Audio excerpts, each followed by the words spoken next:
So there's a question here, and it's kind of a little bit complicated because it's written almost as one long sentence.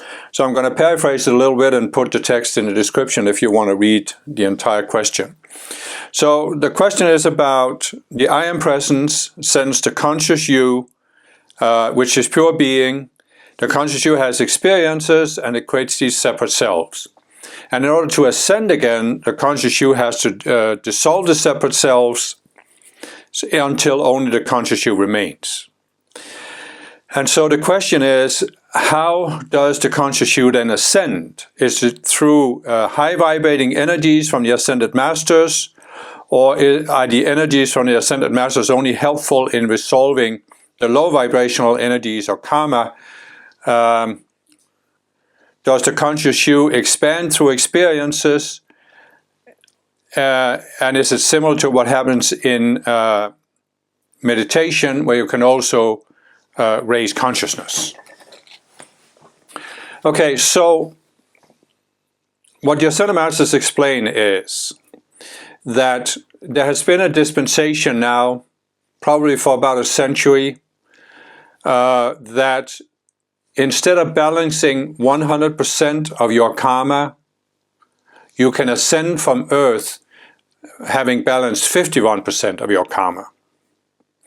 Now, it's not really something they talk so much about through me, because they have given these teachings through me about 144 levels of consciousness.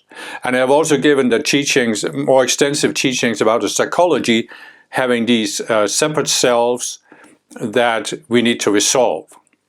So, in other words, the conscious you descends, and it's pure in the sense that it doesn't have any outer personality. It doesn't have these separate selves based on the illusion of separation and duality. And ideally, in order to ascend from earth, to graduate from earth's schoolroom, finish what the conscious you is here to do on earth, you have to return to that pure state. This is what Jesus said actually 2,000 years ago, where he said, no man can ascend back to heaven save he that descended from heaven. And the man, quote unquote, who descended from heaven is the conscious you. And so in order to really ascend back to heaven, you have to return to that pure state.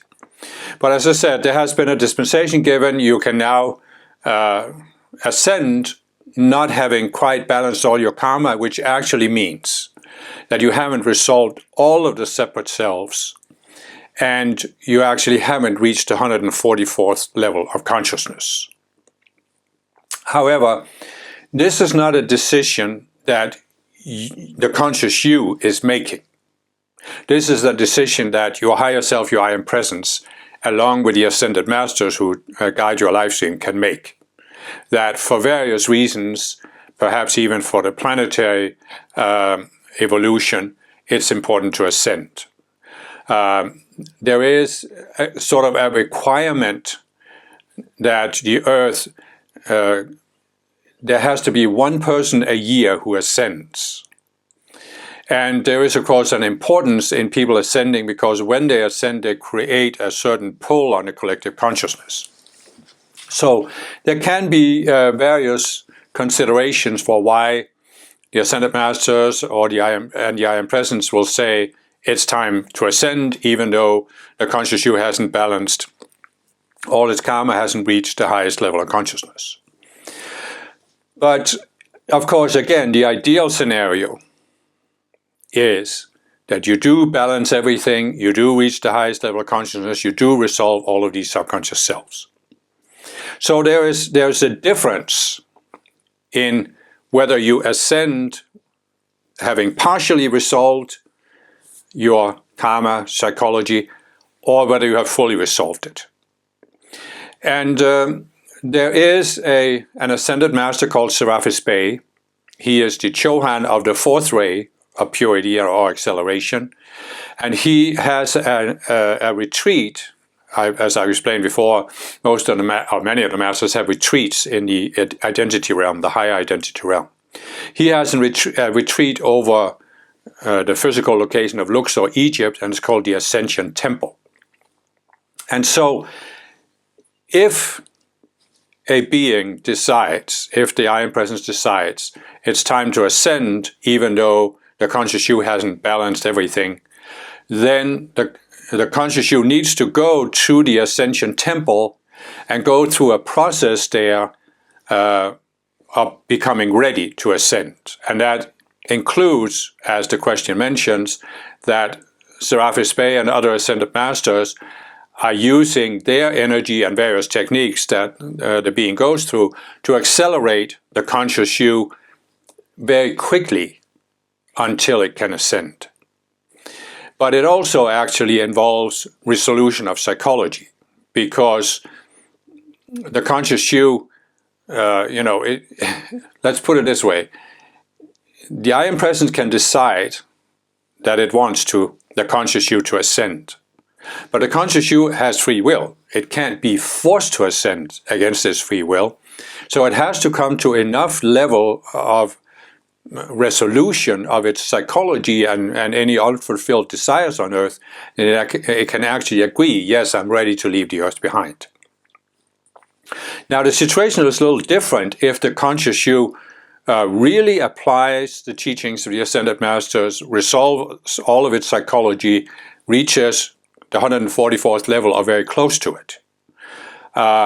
Then it still goes to the Ascension Temple, but it doesn't have to go through as much of a process. And there isn't as much for the need for the Ascended Master to accelerate the energies of the conscious you, because it has done so already. And then it's a much easier process. It's almost like you could say that, in previous Ascended Master dispensations, the ascension was described in more dramatic terms, as this really dramatic, decisive process. And as I said, that still applies if you haven't fulfilled all the requirements, balanced everything. But if you have reached the 144th level, balanced your karma, resolved your psychology, then it's almost like the conscious you just makes a certain shift and accepts that I am the I Am Presence. Instead of seeing itself as an extension of the I Am Presence, or even as a separate being from the I Am Presence, it shifts its focus and realizes I am the Presence. And then it just naturally merges with the Presence. So that's a different process. Now, the part of the question is whether the energies, the higher energies of Ascended Masters, play a role in the ascension process, and as I just explained, it does, or whether they only help resolve karma. And there's also part of the question that talks about the, consciousness and how energies impact on consciousness. And it talks about how you can raise your consciousness in vibration. Well, here you have to make a distinction between an experience and raising the level of consciousness.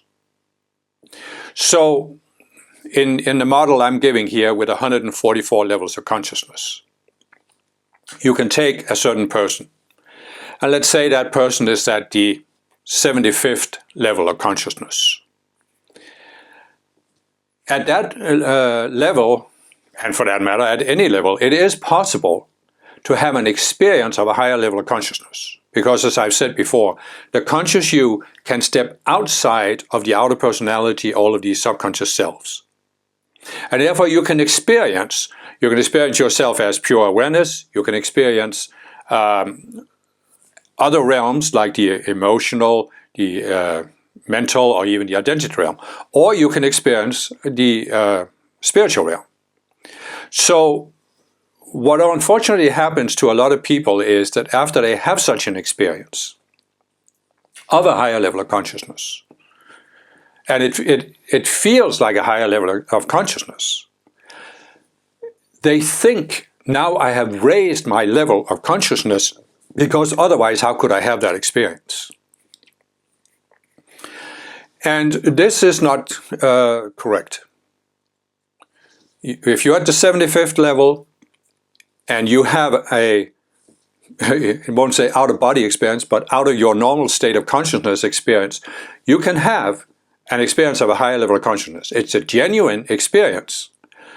But this doesn't mean you jump from the 75th to the 144th level of consciousness. You still have your unresolved psychology, the subconscious selves, that correspond to a 75th level. Now, it may be as a result of having a spiritual experience that you see through the illusion of the 75th level, for example, and then you rise to the 76th. You can even have an experience that gives you a different perspective, and therefore you very quickly go through challenging several illusions. So you rise maybe to the 78th, to the 80th level. You rise several levels of consciousness very quickly because you had that experience and you are using it to question your illusions. That's very possible. But what I'm saying is there is a difference between a single experience and a permanent raising of consciousness. So the spiritual path is like an underlying process that's happening one step at a time, from the 48th to the 49th, from the 75th to the 76th. And you cannot skip steps. You have to see through the illusion at a certain step in order to rise to the next step. It's just how the process works. And so, so when you understand that, you realize that the Ascended Masters cannot release energy to a person that sort of automatically catapults you to a higher level of consciousness. Because you have to see through the illusion, and it has to come from inside. You have to see it. You have to experience that illusion. It's not an automatic or mechanical process. It's not like the masters can just say, oh, we're just going to give him electroshock therapy with spiritual light, and he's going to be catapulted to a higher level of consciousness. You're not. And you can actually see some people who have had a dramatic experience. And I'm not discounting that they had a genuine experience. And now they think they are awakened or enlightened, but after some time, they just go back into the same patterns, psychological patterns that they've had all their lives, because they haven't looked at their psychology and resolved it. And I've had, throughout my life, dramatic experiences, but I always realized that when the experience fades, I'm still in the same mind and mindset. I still have the same psychology that I need to look at and resolve. So that's very important to keep that in mind. So the question also says, how do energies impact consciousness? And of course, you can have, in some cases, you can have people who are part of the experience they're having is that they feel an inflow of higher frequency energy. You can, as I said, the consciousness, you can step outside its normal state of consciousness, you can experience something outside. And you can also experience that you are receiving energy from a higher source.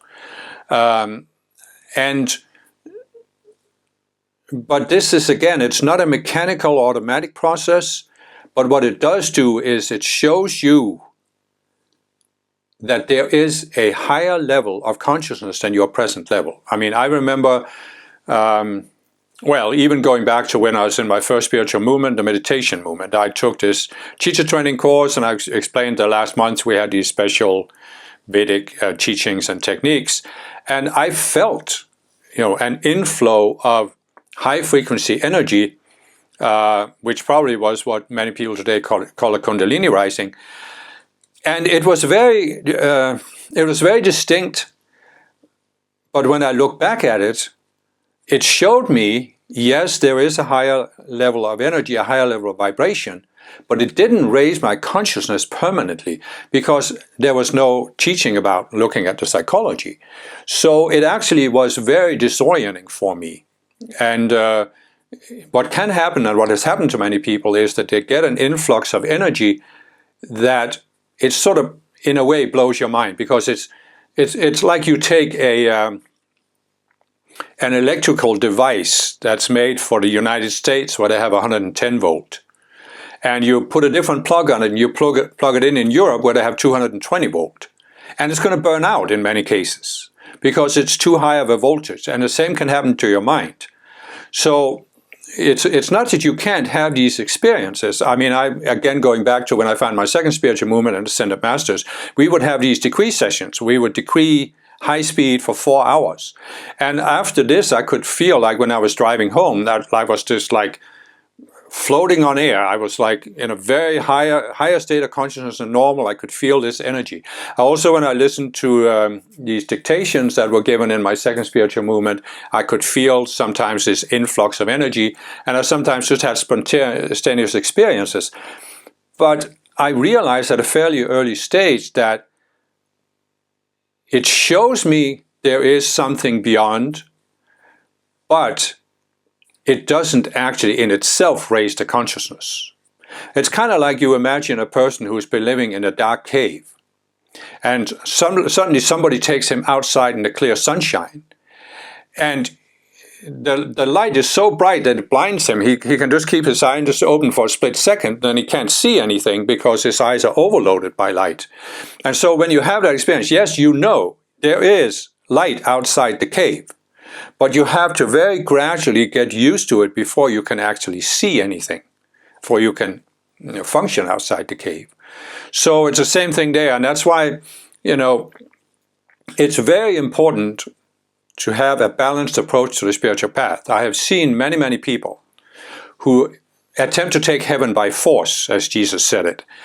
And they use some kind of meditation technique or whatever technique it is. It's like they want to force some kind of dramatic experience, or they use some kind of drug. They want to force an experience. And in many cases, it simply overloads their circuits. It's too much for them. They don't know how to deal with it, don't know how to process it. And that's why it's very important to take this balanced approach. And that's what the Ascended Masters teach. You take this balanced approach, you invoke spiritual light from your Ascended Masters, they give it to you in safe doses, and you work on your psychology, these subconscious selves. And then as you raise yourself to higher levels on the 144 levels, there comes a point where now you can safely receive these higher energies from the masters because you can deal with them. It doesn't blow out your circuits, or rather blow out your chakras. You can literally receive so much spiritual energy that one of your chakras is overloaded and can't handle it. So that's very important to keep that dynamic in mind. And that's why, when I was young, of course, I also wanted to have dramatic experiences. And that's why when I was on this meditation course, I opened myself up because I wanted to have the experience. I thought that would mean growth. But the older I get, the more mature I get on the path, the more I realize that a balanced growth is much more important than having these dramatic experiences.